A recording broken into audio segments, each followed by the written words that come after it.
How to use video as cover media in GoDaddy website builder. Hello guys and welcome to this new tutorial.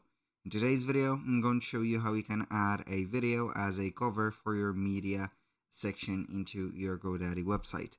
We're going to head over to godaddy.com, sign in for an account, head over to the website and hosting, click on website builder.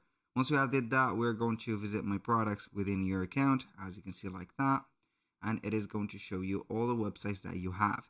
So we are going to integrate or head over the website builder by selecting one of the websites by clicking on it like this.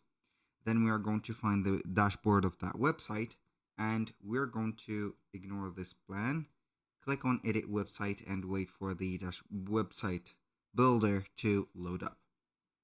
Now, as you can see, this is the website, and for the sections adding it is going to be a little bit limited on GoDaddy, so we are going to find this section, and this section we can go ahead and choose the cover media of it. So we can go ahead and have the image and also a video. So I can go ahead and add a video just like this, and we can go ahead and import it from a URL or upload it and select or create a video from here.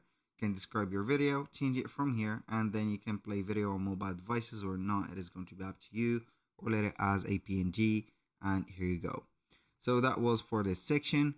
If you're going to find, for example, another section with this layout, for example, like this, you're going to find a background image. You cannot change it to a video. You only need or can do that for the media or the cover media only. So that was all for today's video. Thank you guys for watching. I hope that you have enjoyed the content, and I hope to see you soon on the next one.